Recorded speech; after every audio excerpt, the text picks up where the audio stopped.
अस्सलाम वालेकुम। आज का जो हमारा टॉपिक है वो है चैप्टर नंबर 14 से मिनरल अपटेक बाय रूट। तो इसमें हम देखते हैं कि जितने भी पानी की एब्जॉर्प्शन होती है या मिनरल की एब्जॉर्प्शन होती है, वाटर और मिनरल्स, ये अपटेक किसके थ्रू होती है? By root. रूट के जरिए प्लांट मिनरल्स और वाटर को एब्जॉर्ब करते हैं। तो मिनरल्स वो सब्सटेंसेस होती हैं जो कि इनऑर्गेनिक नेचर की हैं और सॉइल के अंदर मौजूद हैं। तो प्लांट को मिनरल्स की जो अपटेक है वो पानी के साथ करनी पड़ती है। तो उसके लिए जो ऑर्गन है वो रूट है। इसके अलावा जो रूट का सरफेस एरिया इंक्रीज करने के लिए एक्सटेंशंस होती हैं, extension of epidermal cells of root, उनको हम क्या बोलते होते हैं? Root hairs. क्या बोलेंगे उसको हम? Root hairs. Root hairs are the extension of epidermal cell. अब ये तकरीबन क्या करेंगी? 60% जो एब्जॉर्प्शन सरफेस एरिया है, increase 60% surface area of root increase by root hairs। Root hair से 67% जो पानी की एब्जॉर्प्शन है वो ज्यादा होगी। अगर रूट हेयर्स ना हो तो प्लांट के अंदर जो पानी की एब्जॉर्प्शन है वो कम से कम होगी। सो इसलिए रूट हेयर्स डेफिनेटली प्लांट्स के लिए बहुत इंपॉर्टेंट है। लेट्स सपोज ये हमारे पास एक सॉइल सरफेस है, उसके अंदर हमने ये कोई सीड लगाया था, उसका जो लिविंग पार्ट है वो एम्ब्रियो, एम्ब्रियो से जो फर्स्ट रूट निकलती है, एम्ब्रियो के रेडिकल से जो फर्स्ट रूट निकलती है जो उसको एंकर करती है with in soil, this is called tap root. ये मेन रूट है, this is called as tap root. अगर ये सरफेस यही होता है तो पानी कम एब्जॉर्ब होना था। इसलिए प्लांट्स के यहां से सेल बाहर की तरफ अपनी एक्सटेंशंस निकालते हैं फर्दर, जिससे उनका surface area for water absorption increase करता है। उन एक्सटेंशंस को हम क्या बोलते होते हैं? Root hairs. These are called root hairs. Okay ये किसके अंदर पेनिट्रेट किए होते हैं? Root hairs, they are penetrate into this soil particles. ये सॉइल पार्टिकल्स हैं। अगर हम माइक्रोस्कोप में देखें तो सॉइल के भी टाइप्स हैं।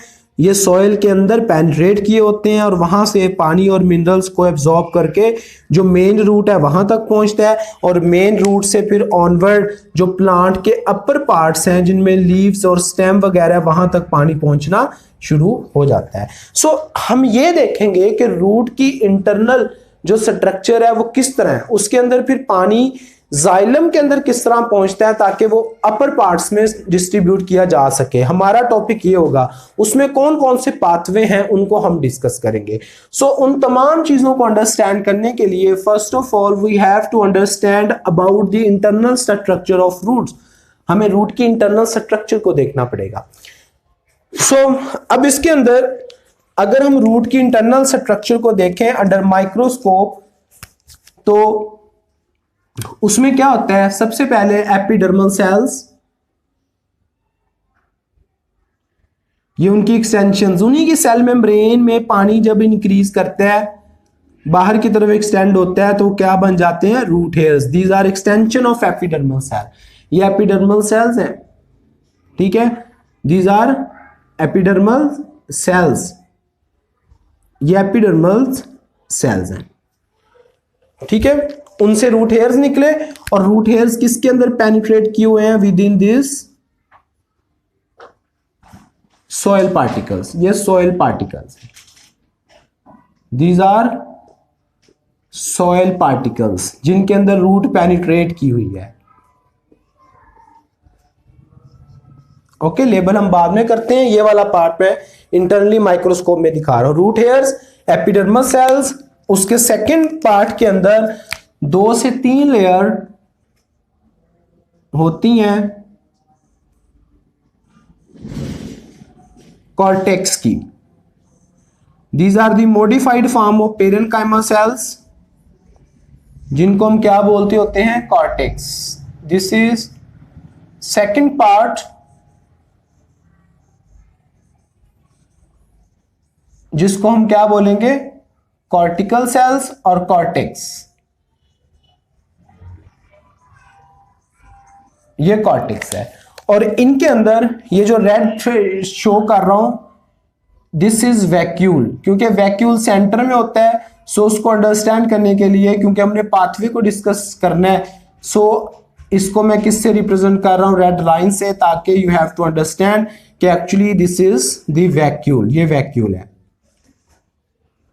ओके इन सेल्स के दरमियान जो कनेक्शन है, साइटोप्लाज्मिक कनेक्शन होता है, चैप्टर नंबर 4 में पढ़ा हुआ है। साइटोप्लाज्मिक कनेक्शन को, जिसके जरिए सेल आपस में जुड़े होते हैं, उस कनेक्शन को हम क्या नाम देते होते हैं, प्लाज्मोडेस्मेटा। प्लाज्मोडेस्मेटा से प्लांट सेल आपस में जुड़े होते हैं। ठीक है, उसके बाद नेक्स्ट जो सेल्स की लेयर आती है वो आती है endodermis. This is third layer of cells, जिसको हम क्या बोलते हैं जी, एंडोडर्मस। और एंडोडर्मस के अंदर यहां पर स्यूबेरिन प्रोटीन वैक्स से बनी हुई स्ट्रक्चर्स, स्ट्रिप लाइक स्ट्रक्चर्स होती हैं एंडोडर्मस के अंदर। एमसीक्यूज पूछा जाता है किसके अंदर कैस्पेरियन स्ट्रिप होती हैं, वो है एंडोडर्मस। हम एंडोडर्मस में पढ़ेंगे कि कैस्पेरियन स्ट्रिप कहां पे होती हैं। उसके बाद जब ये कैस्पेरियन स्ट्रिप मौजूद है, तो उसके बाद जो नेक्स्ट हमारे पास लेयर आती है वो है पेरीसाइकिल, जिनसे रूट डेवलप होती है। उन सेल्स को हम पेरीसाइकिल बोलते हैं। This is called as pericycle. और बिल्कुल इनर साइड पे पेरीसाइकिल के यहां पर जाकर मौजूद होती है हमारी जाइलम के जो सेल्स हैं, यहां पर मौजूद होते हैं हमारे जाइलम के सेल, ये हैं जाइलम। ठीक है, और जाइलम से डेफिनेटली इसमें मुख्तलिफ किस्म के सेल्स ने इसको कवर किया होता है। जो जाइलम के इर्द गिर्द फ्लोएम भी मौजूद होती है, तो हम इसको नहीं देखेंगे, हम सिर्फ किसको देखेंगे, जाइलम को। सो हमारा जो कॉन्सेप्ट है वो यही है कि रूट कैसे डेवलप होती है और उसकी इंटरनल स्ट्रक्चर क्या है। So first of all this is called as soil. Second part, soil के बाद जो आता है हमारे पास, इसमें वो आता है एपिडर्मल। ठीक है, एपिडर्मस के बाद जो थर्ड पार्ट आता है, थर्ड पार्ट को हम बोलते होते हैं कॉर्टेक्स। कॉर्टेक्स के बाद जो लेयर आती है हमारे पास सेल्स की, जिसमें कैस्पेरियन स्ट्रिप भी मौजूद है वैक्स की बनी हुई, उसको हम बोलते होते हैं एंडोडर्मिस। This is endodermis. और एंडोडर्मिस के बाद जो लेयर आती है, एंडोडर्मिस के बाद वो हमारे पास आती है पेरीसाइकिल। और पेरीसाइकिल के बाद जो लेयर है हमारे पास, वो किसकी शुरू हो जाती है, जाइलम। और जाइलम के इर्द गिर्द क्या होती है, phloem. So this is all about the internal structure of root. अगर ये आपको पता है तो आपके लिए पाथवे को अंडरस्टैंड करना आसान होता है। सो अब हम देखेंगे कि मिनरल की अपटेक किस तरह होती है। तो बेसिकली जो इसमें प्रोसेसेस इन्वॉल्व हैं, दोनों जो इसके अंदर मिनरल्स अपटेक के लिए प्रोसेसेस इन्वॉल्व हैं, वो दोनों किस्म के हैं, एक्टिव ट्रांसपोर्ट भी। लेकिन ये चीज याद रखनी है कि इसकी मूवमेंट में जो ट्रांसपोर्टेशन होनी है वाटर की चाहे मिनरल्स की, वो बल्क फ्लो में होनी है। Bulk flow mean water and minerals जो कलेक्टिवली मूव करते हैं ना, लार्ज अमाउंट, लार्ज क्वांटिटी, उसकी फॉर्म में मूव करेंगे with in the internal structure of xylem, xylem के अंदर। सो एक्टिव ट्रांसपोर्ट में डेफिनेटली अगर एक चीज की कंसंट्रेशन ऑलरेडी किसी चीज के अंदर हाई है, अगर इस जगह पे मसलन कोई मिनरल्स है, लेट्स सपोज ए कोई मिनरल है, उसकी कंसंट्रेशन बाहर कम है, लेकिन जो इंटरनल सेल स्ट्रक्चर है उसके अंदर पानी की जो उस मिनरल की कंसंट्रेशन कम है, लेकिन स्टिल हम चाहते हैं कि उसको अपने अंदर प्लांट स्टोर कर ले स्टोरेज के लिए। ठीक है, रेस्पिरेशन का प्रोसेस हो रहा है, उसमें मिनरल्स एंजाइम यूज करते हैं एज ए को फैक्टर। तो आपको आपकी ये कोशिश होती है कि वो मिनरल्स फिर भी प्लांट में हो जाए from low concentration to higher concentration. So using ATP, जिसमें एटीपी की यूज होगा, उसके अंदर जो है वो ट्रांसपोर्टेशन किस टाइप की होगी, that will be called as active transport. और जिसमें किसी किस्म की वो एटीपी यूटिलाइज नहीं होती, उसको हम कौन सी टाइप बोलते होते हैं, पैसिव ट्रांसपोर्ट। ओके, अब इसके अंदर फर्दर टाइप्स आ जाती हैं। कुछ आयंस मूव करते हैं पैसिव के अंदर बाय डिफ्यूजन, यानी कि हायर कंसंट्रेशन से सिंपल एक कंसंट्रेशन हाई थी इंटरनल साइड पे, जो रूट की है वो उस चीज की कंसंट्रेशन जो है वो कम थी, तो हायर से लो की तरफ जो मूवमेंट है उसको हम क्या नाम देते होते हैं, सिंपल डिफ्यूजन, वो डिफ्यूजन है। और इसी तरह अगर हम पानी की मूवमेंट की बात करेंगे तो उसमें क्या आएगा, ऑस्मोसिस, वो बिल्कुल ऐसे ही है, वो बाद वाले टॉपिक में आता है, लेकिन हम इकट्ठा कंबाइन उसको जनरल लेक्चर में देख लेते हैं। और उसके बाद जो नेक्स्ट टाइप आती है वो आती है facilitated diffusion. Third type is facilitated diffusion. Facilitated diffusion में क्या होता है कि कुछ पार्टिकल्स जो है वो जो जब मेम्ब्रेन के साथ आके लगते हैं कोई केमिकल कोई चीज, तो मेम्ब्रेन की जो प्रोटीन्स हैं वो इसको अपने अंदर बाउंड करती हैं और फिर अंदर लेके जाती हैं। तो जो चीज प्रोटीन के साथ बाउंड होके इंटरनल साइड पे मूव करती है उसको डिफ्यूजन को क्या बोलते होते हैं, फैसिलिटेटेड डिफ्यूजन। सो अब हमने ये पढ़ना है कि सॉइल में से जब मिनरल्स गुजरते हैं तो जाइलम तक किन किन पाथवे से पहुंचते हैं। उनमें जो मर्जी पाथवे, ये जो प्रोसेस कोई भी हो सकता है, इनमें से कुछ भी मिनरल्स जो हैं वो ले सकते हैं, लेकिन most of the ion keep in mind जो वो अंदर मूव करते हैं वो एक्टिव ट्रांसपोर्ट से करते हैं, यानी कि उनमें एटीपी की यूटिलाइजेशन होती है। ओके, और जो उसकी वजह से एटीपी यूटिलाइज्ड होगी, लेकिन जो पाथवे हैं वो जो मर्जी प्रोसेस होता जाए वो तीनों पॉसिबल हो सकते हैं। वो कौन से हैं उनको हम देखते हैं प्रोसेस को। तो पाथवे कौन कौन से हैं, उनमें सबसे पहला पाथवे आता है number 1 simplest pathway. Simplest pathway, first one is a simplest pathway. Simplest pathway क्या है, जस्ट पानी जो हमारा ये ब्लू लाइन से मेंशन कर रहा हूं, ये हमारे रूट पार्टिकल्स के दरमियान वाटर पड़ा हुआ है और इसके साथ वाटर के अंदर ही जो है वो मिनरल्स भी मिक्स हैं, ये रूट सरफेस में मौजूद है।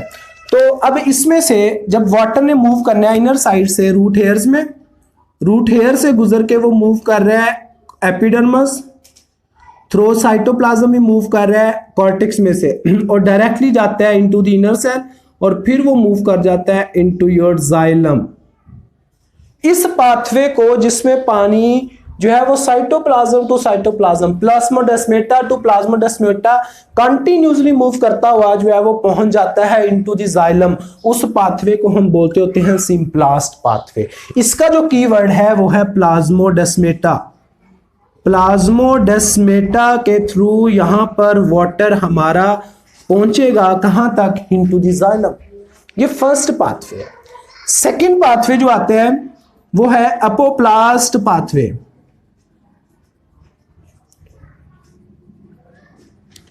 एपोप्लास्ट पाथवे में क्या होता है कि वाटर बिल्कुल सेम हायर कंसंट्रेशन से मूव करता है, मूव करता जा रहा है पीछे से जो मर्जी जिस तरह भी, लेकिन वो जाके स्ट्राइक कर जाता है, टकरा जाता है टू दी कैस्पेरियन स्ट्रिप, जो कि किस जगह पे मौजूद होती है, कैस्पेरियन स्ट्रिप वैक्स से बनी हुई जो पानी के लिए इम्परमिएबल है, वो एंडोडर्मस के अंदर उससे टकराता है और फिर जो है वो रिफ्लेक्ट होता है बैक, रिफ्लेक्ट बैक, थोड़ा सा डाइवर्ट होता है और फिर जो है वो गुजरता हुआ कहां पहुंच जाता है, into your xylem cell, xylem के अंदर। यानी कि यहां पे डिसकंटिन्यूटी आ गई है ड्यू टू एंडोडर्मस लाइनिंग। उस पाथवे को जिसमें कैस्पेरियन स्ट्रिप की वजह से एंडोडर्मस पर जाकर एंडोडर्मस में पाथवे डिसकंटिन्यूअस हुआ, जो कीवर्ड है वही लिख रहा हूं बस, डिसकंटिन्यूअस हुआ, उस पाथवे को अपोप्लास्ट पाथवे कहते हैं।